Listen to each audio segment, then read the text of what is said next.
Chapter 6. Visions and Ideals. The dreamers are the saviors of the world.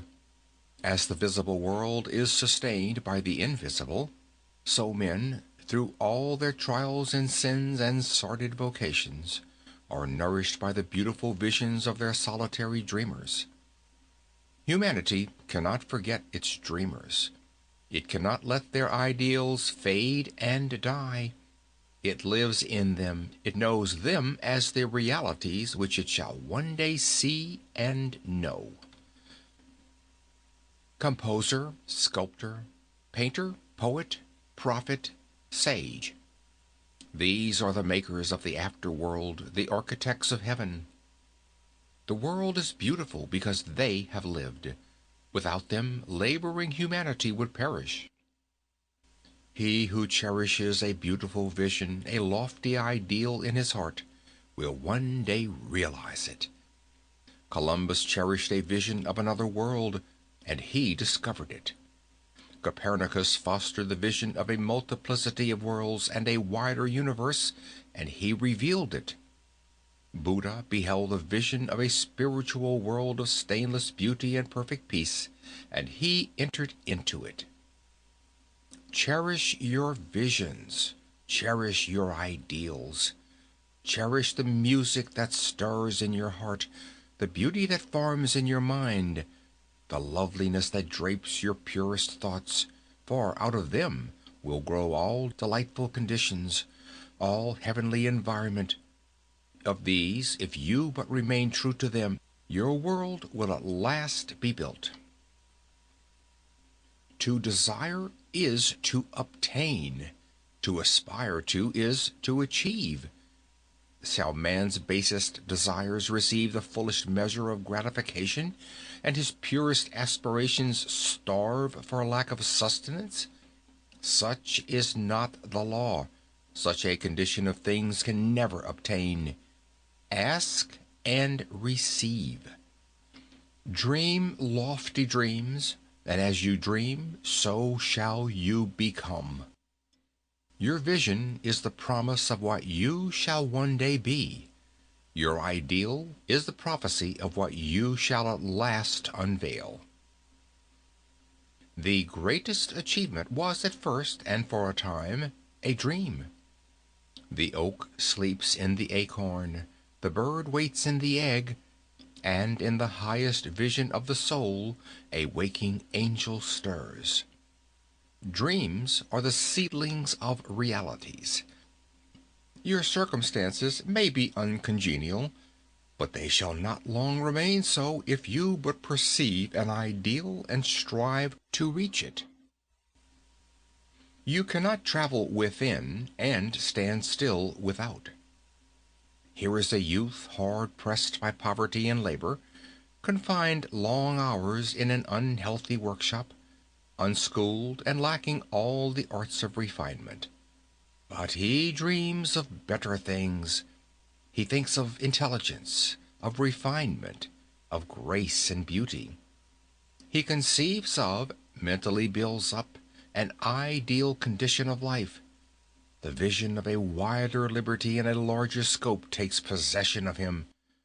Unrest urges him to action, and he utilizes all his spare time and means, small though they are, to the development of his latent powers and resources.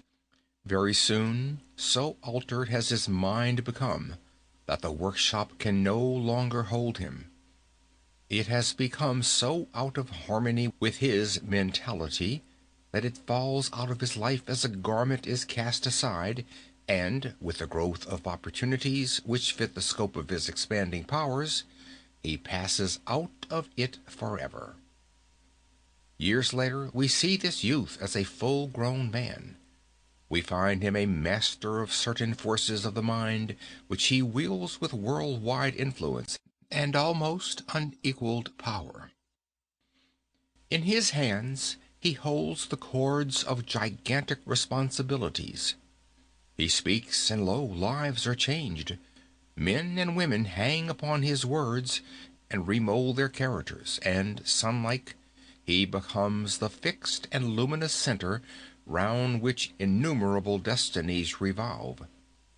He has realized the vision of his youth.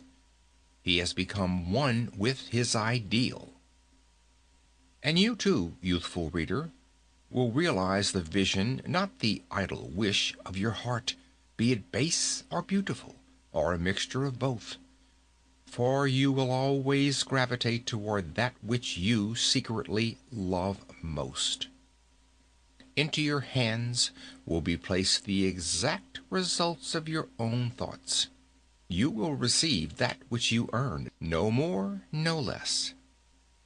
Whatever your present environment may be, you will fall, remain, or rise with your thoughts, your vision, your ideal. You will become as small as your controlling desire, as great as your dominant aspiration. In the beautiful words of Stanton Kirkman Davis, quote, "You may be keeping accounts, and presently you shall walk out of the door that for so long has seemed to you the barrier of your ideals, and shall find yourself before an audience, the pen still behind your ear, the ink stains on your fingers, and then and there shall pour out the torrent of your inspiration. You may be driving sheep, and you shall wander to the city, bucolic and open-mouthed, shall wander under the intrepid guidance of the Spirit into the studio of the Master. And after a time he shall say, 'I have nothing more to teach you.' And now you have become the Master, who so recently dreamt of great things while driving sheep. You shall lay down the saw and the plane to take upon yourself the regeneration of the world." Close quote.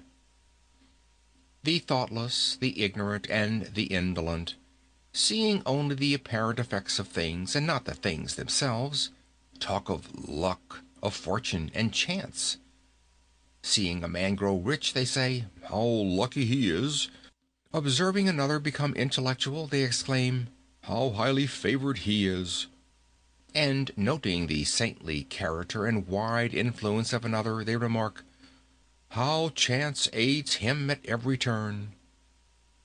They do not see the trials and failures and struggles which these men have voluntarily encountered in order to gain their experience, have no knowledge of the sacrifices they have made, of the undaunted efforts they have put forth, of the faith they have exercised that they might overcome the apparently insurmountable and realize the vision of their heart.